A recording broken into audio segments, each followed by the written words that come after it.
Napakaraming mga issues dito. At ito ay talagang sa tingin ko ay may dahilan kung bakit na ang mga tao ngayon ay disgustado o kaya ay nawawalan ng tiwala sa mga Duterte. Naman, ang inyong tatanungin, ito ay ang aking fearless forecast na noong 2016 ay nanalo lamang si former President Duterte sa pagka-presidente dahil kasi siya ay sinuportahan ng mga Marcos loyalists. Nagsalita na po ang pamunuan ng Iglesia ni Cristo kaugnay sa pagkakadawit ng pangalan ng INC. Narito po ang report. Na inilabas mismo bilang ebidensya at pagpapatunay sa ikinuwento ni Vice President Sara Duterte na minsan niya nang nakita sa kanyang sariling mata ang tunay at kagaspangan ng ugali ni President Bongbong Marcos. Yes.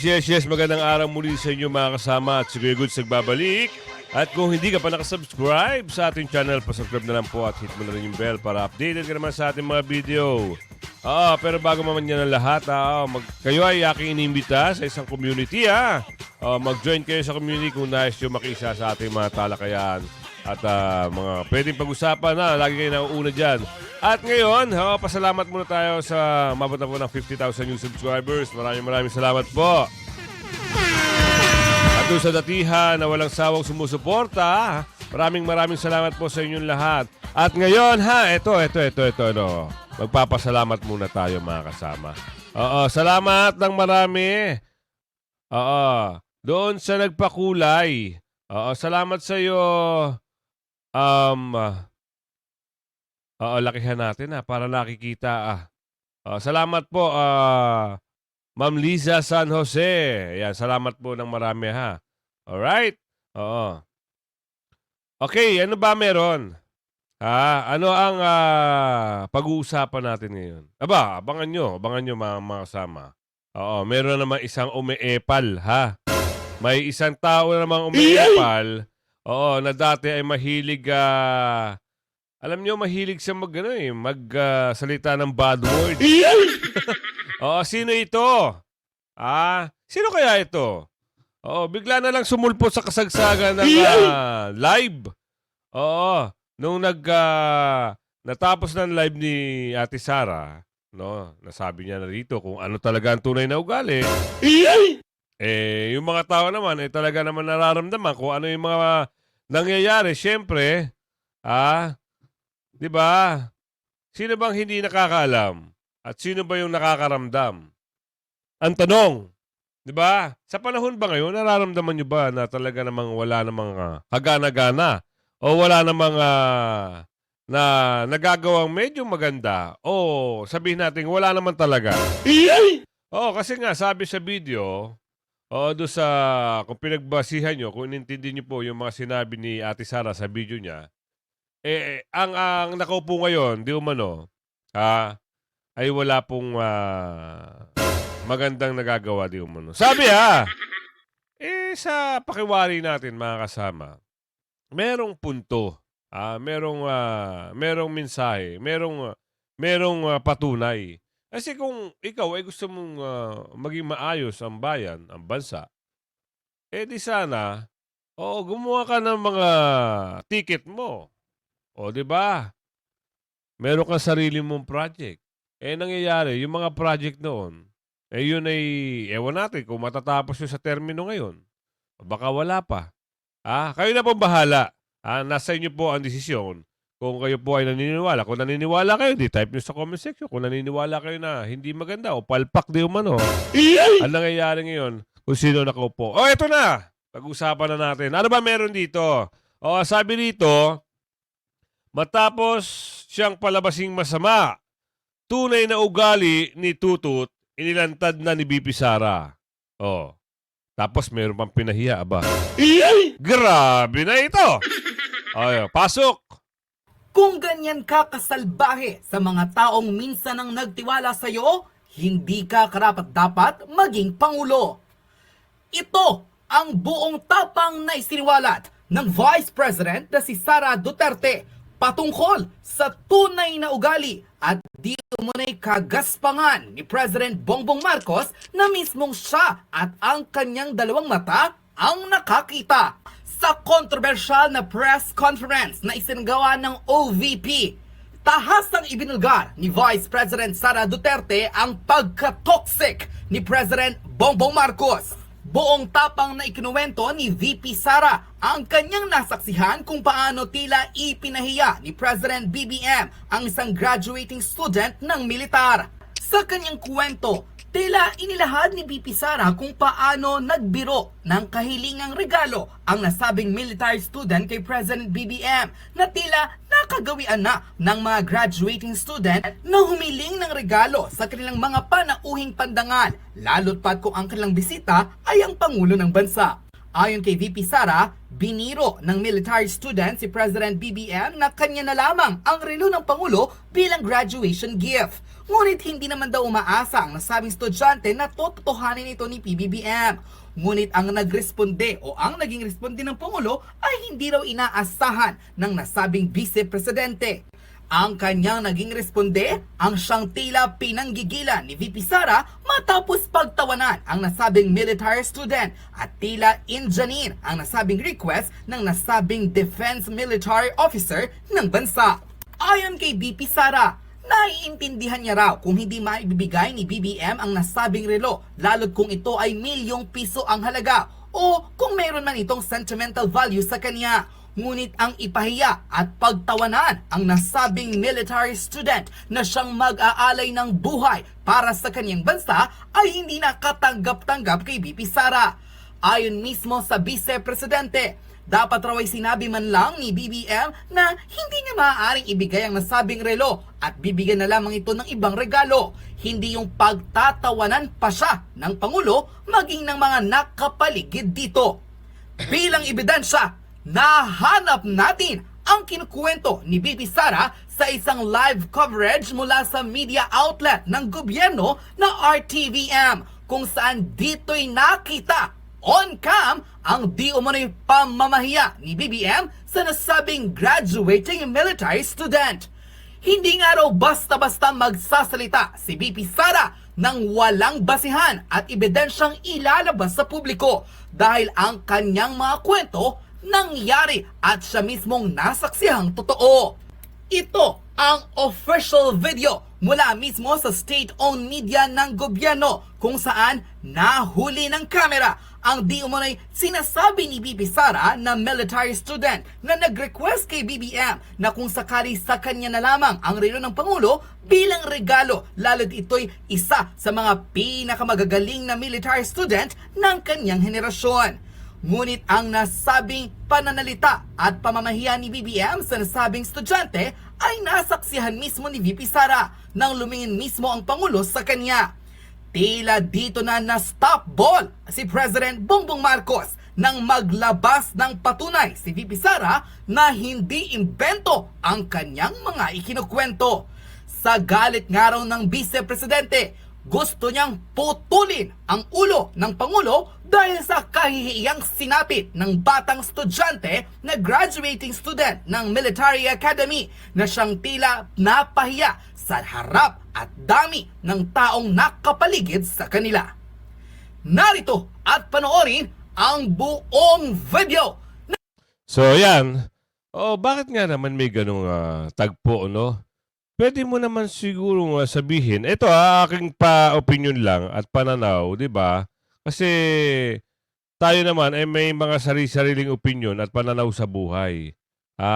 Kaya nga sabi natin, kung halimbawa na ayaw mo talaga magbigay, hindi mo kailangan pahiya. Ayaw niya sa video, tayo ay nagre-reaction lang. Hindi naman tayo gumagawa ng kwento rito. Tayo ay nagbabase ayon sa ating napapanood. Tayo nga ay sabi nga nila, komentaryo, reactionista lang.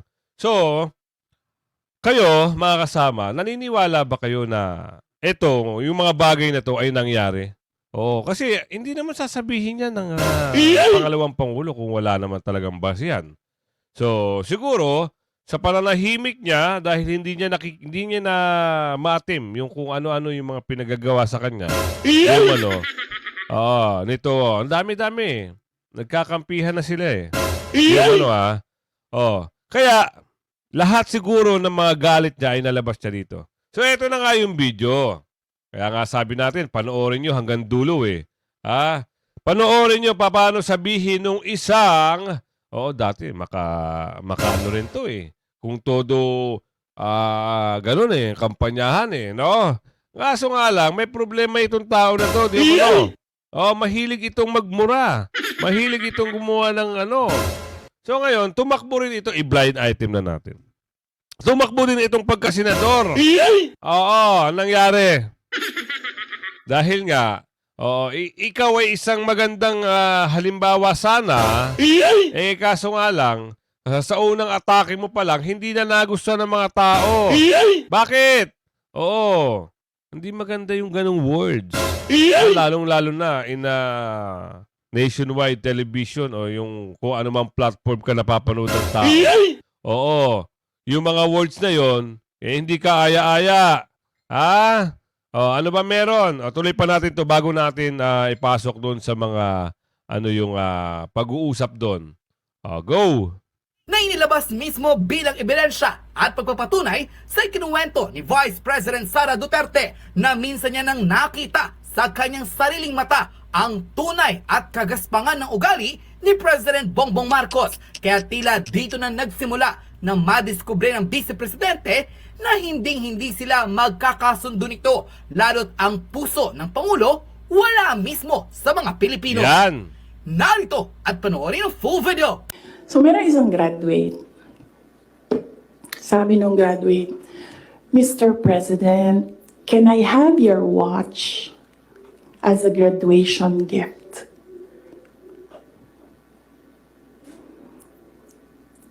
And narinig ko, tabi ako, di ba? Narinig nung katabi ko.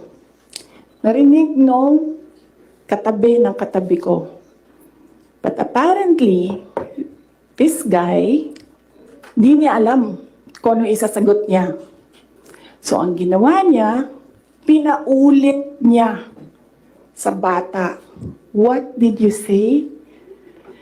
So, this time, syempre bata, hindi niya alam ba saan yung inulit ng bata, louder this time. Mr. President, can I have your watch as a graduation gift? Nasagot niya. Why? Why will I give you my watch? At that point, may sakit na ako. Wasn't feeling very well. Nandun lang ako, nakakatayo ako doon kasi may gamot ako. Gusto ko tanggalin yung ulo niya ba? Nakita nyo? Sobrang galit na ng pangalawang Pangulo. Nasabi niya yung mga ganung bagay. Alam nyo bakit? Kasi ikaw na yung nagbigay. Ikaw na yung dahilan para sila'y makaupo. Na makabalik sila sa pwesto. Ganyan pa. Nangyayari kay Ate Sara. Diba? Pinagtutulong-tulungan, tinanggalan ng budget, kung ano-ano pa, may mga paratang di umano. Diba? Pinagkaisahan ng mga kongresista, di umano. Kaya yun ang nangyari. Tuloy natin ang bahagya. May ads lang eh.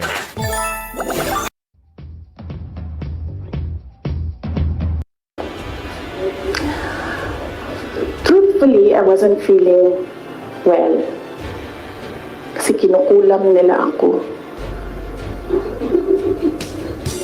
Andiyan na sila, umabot na sila sa kulam. Nagsama-sama na silang lahat. Kinukulam pa nila ako.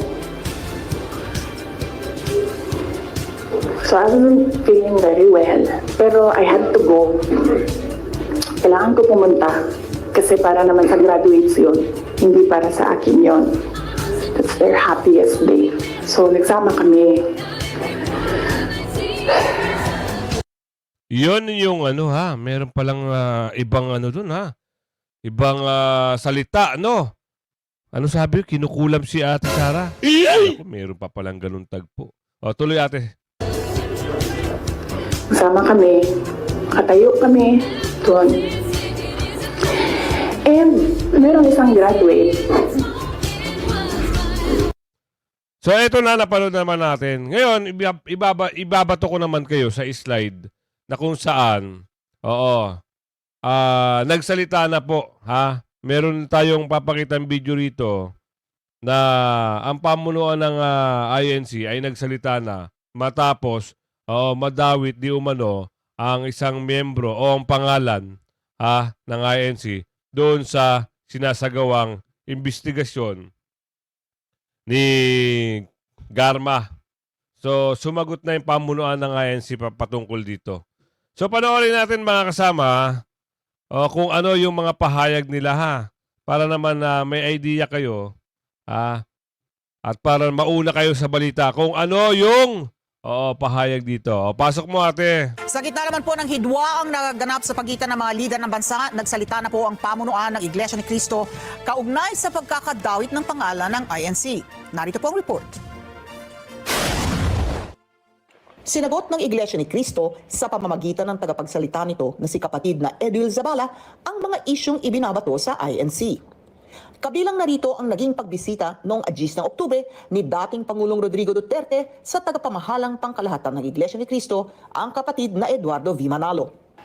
Nilinaw ni Ka Edwil na sariling pagpapasya ng dating Pangulo ang naging pagbisita sa tanggapang pangkalahatan kasama si Senador Christopher Bongo. Nagtungo sila sa central office ng Iglesia ni Cristo para personal na bumati sa nalalapit na kaarawan ng kapatid na Eduardo Manalo. Ang totoo, idadagdag ko na, ay halos taon-taon naman nagtutungo si former President Duterte para bumati.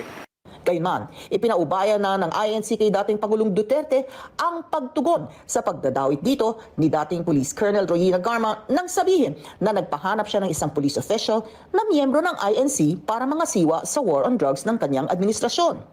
Kung hindi ako nagkakamali, parang kahapon lamang yata, nag-release ng statement ang dating Pangulong Duterte. Pinaliwanag na niya yung ukol sa bagay na yan. Palagay ko siya higit sa lahat ang makapagpapaliwanag ng mas malalim kung bakit gano'n ang choice niya. Sa isang panayam, ipinaliwanag ni dating Pangulong Duterte ang dahilan bakit sa isang miyembro ng Iglesia ni Cristo niya nais ipagawa ang trabaho. Paliwanag ng dating Pangulo, may tiwala siya sa isang INC dahil maaasahan sa pananalapi at hindi ibubulsa ang gugugulin sa mga proyekto ng gobyerno. Sa isyu naman ng pagkasira ng samahan ni na Pangulong Ferdinand Marcos Jr. at Vice President Sara Duterte, naniniwala ang Iglesia ni Cristo na mas makabubuti para sa sambayanan ang pananatiling nagkakaisa ng mga leader ng bansa. Matatandaan na noong 2022 national elections, sinuportahan ng Iglesia ni Cristo ang unity ni na Pangulong Marcos at VP Sara. Alam naman natin na talagang bumabangon ang hindi pagkakaunawaan. Pero dahil tinanong nyo kami at kami ay isang relihiyon, ay ibabalik ko lang doon sa aral na sinasampalatayanan ng Iglesia ni Cristo. Alang-alang doon sa aral ng Panginoong Hesukristo, ang hangad namin magkasundo, magkaunawaan, sapagkat ang makikinabang naman ay ang bansang Pilipinas kapag lahat ng leader natin sa ating bayan nagkakaisa. Tiniyak din ng Iglesia ni Cristo ang nagpapatuloy na suporta nito hindi sa kaninumang personalidad, kundi sa magagandang programa ng pamahalaan.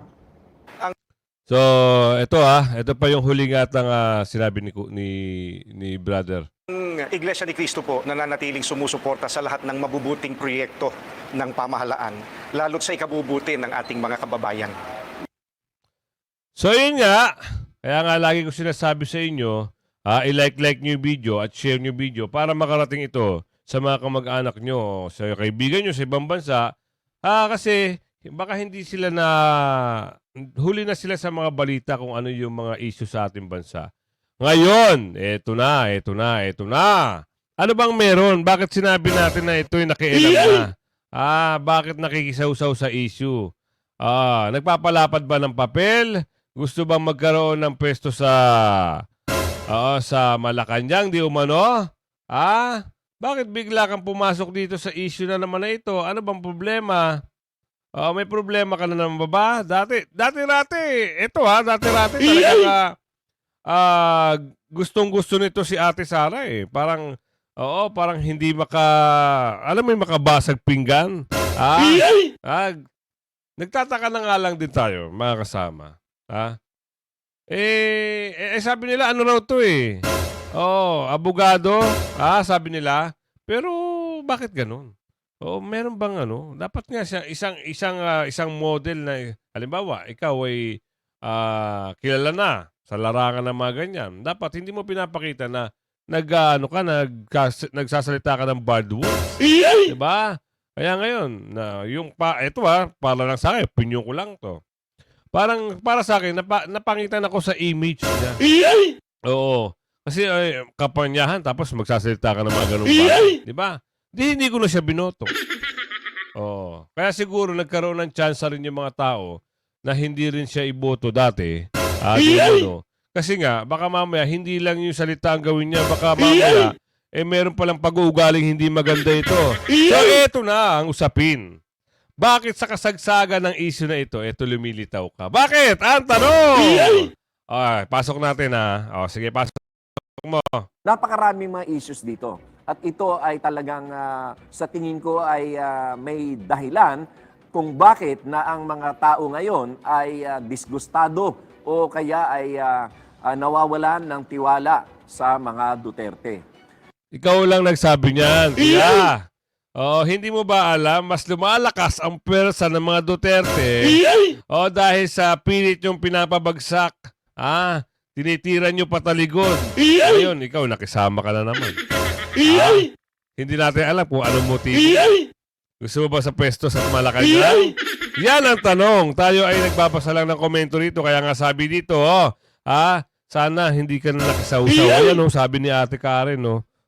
Pasok mo, kuya. Kung ako naman ang inyong tatanungin, ito ay ang aking fearless forecast na noong 2016 ay nanalo lamang si former President Duterte sa pagka-presidente dahil kasi siya ay sinuportahan ng mga Marcos loyalist. Kasi tingnan ko...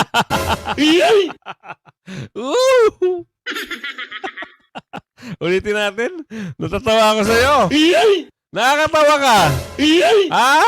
Oo, kaya nga sabi pala, ito pala sabi ng mga ibang nakakilala ko mga vlogger, Kengkoy ka nga pala. Grabe. Ulitin natin sige. Sa pagka-presidente, dahil kasi siya ay sinuportahan ng mga Marcos loyalist. Kasi kung titingnan ninyo ito, si Duterte noon ay nakatanggap ng boto ng mga 15 million, more or less, no? At si BBM naman, at that time na tumakbo siya ng Vice President, ay nakatanggap din ng 15 million. Ang isang punto dito ay ang presidente na kandidato ni BBM, ang nasirang si Miriam Defensor Santiago, ay nakatanggap lamang ng boto na 2.5 million. So saan napunta ang 12.5 million na boto ni BBM sa pagka-presidente? Yan ay ibinigay. Ito, reaction na lang natin yan. Ito mga kasama, sa mga mensahe nito, o sabi niya, fearless statement niya, na si Pangulong Duterte, ay nanalo lang dahil daw sinuportahan siya ng supporter ni... Nako, Diyos mio, Marimar. Baka nagkabaligtad, baka mali yung iniisip mo, kuya. Hindi mo ba alam kung ano yung statement ni Imelda ni Amy Marcos? Ang sabi niya, doon sa video niya, malaking bagay ang mga Duterte sa kanila.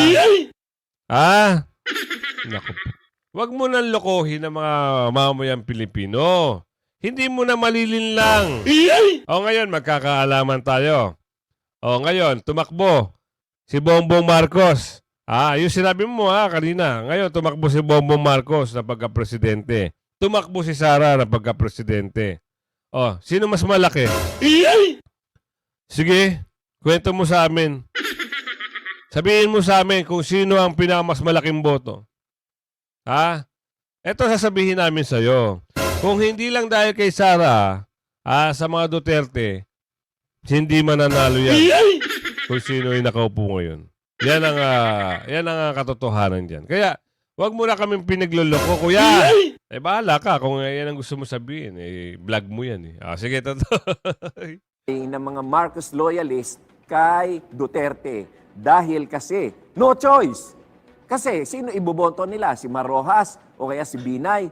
O di siyempre, hindi.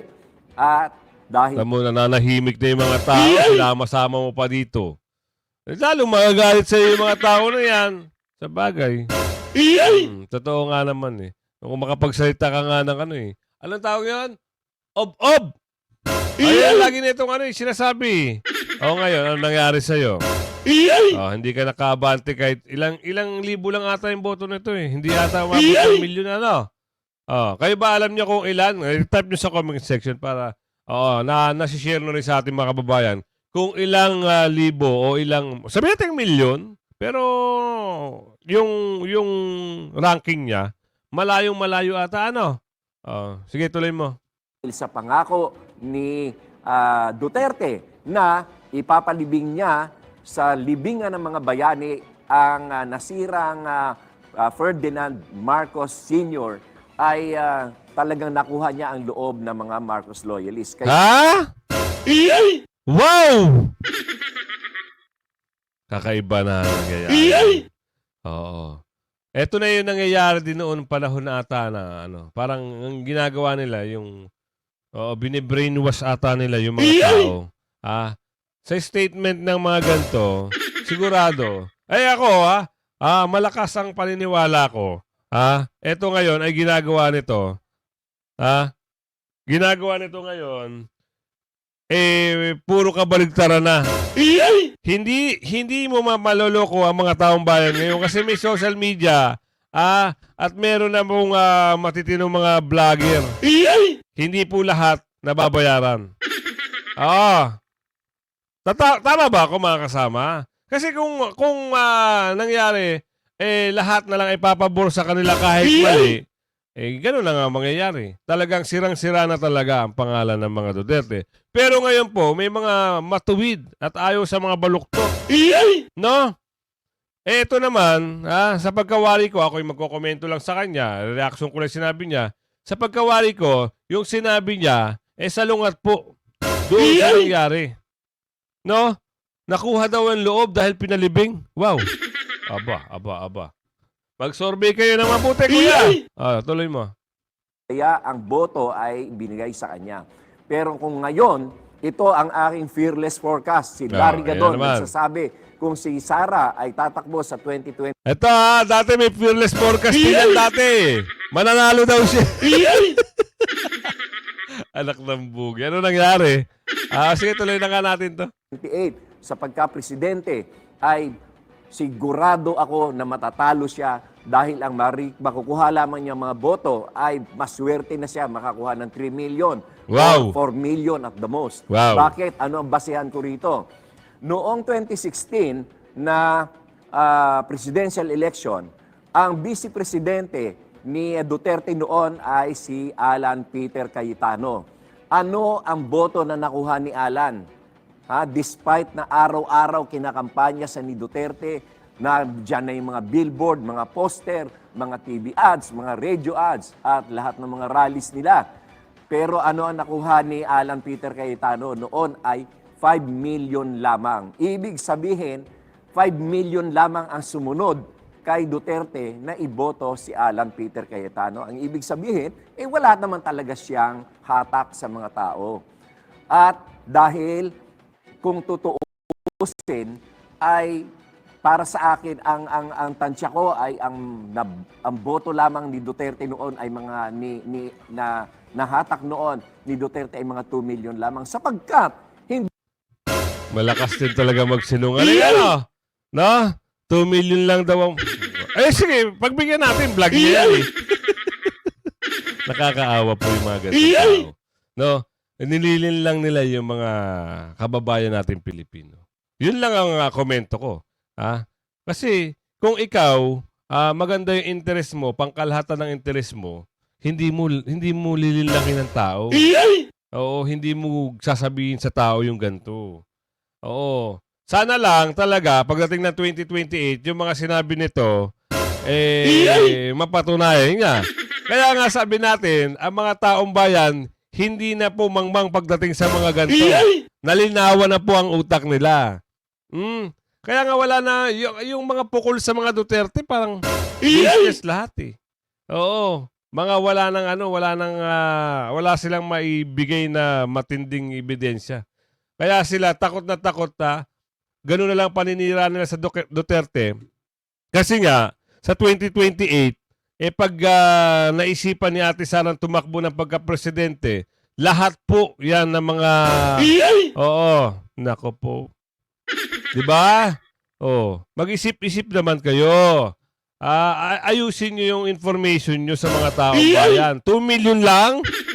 Oo. Ilan?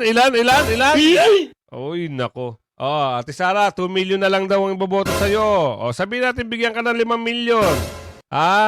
Ayan, abangan natin sa 2028. Baka pag halimbawa naman nanalo, baka naman ito hindi naman magpakita ng mga ilang araw, ilang taon. Natandaan nyo ba yung natalo ito? Hindi ko nagpapakita sa interview. Ito na naman, naglalakas loob na naman. Anak ng bugi. Kaya nga sabi ko sa inyo mga kasama, share nyo yung video. Para naman makita ng mga kamag-anak nyo, kaibigan nyo sa gitnang silangan o kaya sa mga dyan sa Europe, sa Amerika, sa Canada. Palike yung video, share. Tuloy natin. Hindi maikakaila na may sariling boto rin si Alan Cayetano dahil naging congressman niya, naging senador din. Kaya hindi po pwedeng masabi na yung buong 5 million na natanggap ni Alan Peter Cayetano ay nanggaling lamang kay Duterte. Ipagpalagay natin kalahati ay nanggaling kay Duterte. Di at the most, 2.5 million to 3 million lamang ang nai-contribute ni Duterte kay Alan Peter Cayetano. Kaya nga kung tutuusin, ako, fearless forecast ko, Ayun na naman. ay talaga namang wala namang talagang puwersa ang Duterte. In Philippine politics, there are only 2 brand names, Marcos and Aquino. And while the Marcos Sabi mo yan, ha? Sabi mo yan. Sige. Abangan natin. Tapos tatandaan ko tong yung live mo dito, October 18, 2024. So meron pang 4 years. Babalikan natin yan. Yung forecast mo na yan, fearless forecast. Yan, tatapusin natin yung video na natin ito. Napakita ko naman sa inyo kung sino naman ito. Ano ba pangalan nito? Nako. Nabudol mo rin ako. Naboto rin kita. Pero ngayon, di na. Ayan kung hindi ka pa nakasubscribe, pasubscribe na lang po. Siyempre, hit mo na rin yung bell para updated ka naman sa ating mga video. Kung meron kang komento, suggestion, o kung ano-ano man, i-type mo sa comment section. Pag-usapan natin yan. Hanggang sa muli, magandang umaga, magandang hapon, magandang gabi. Bye-bye!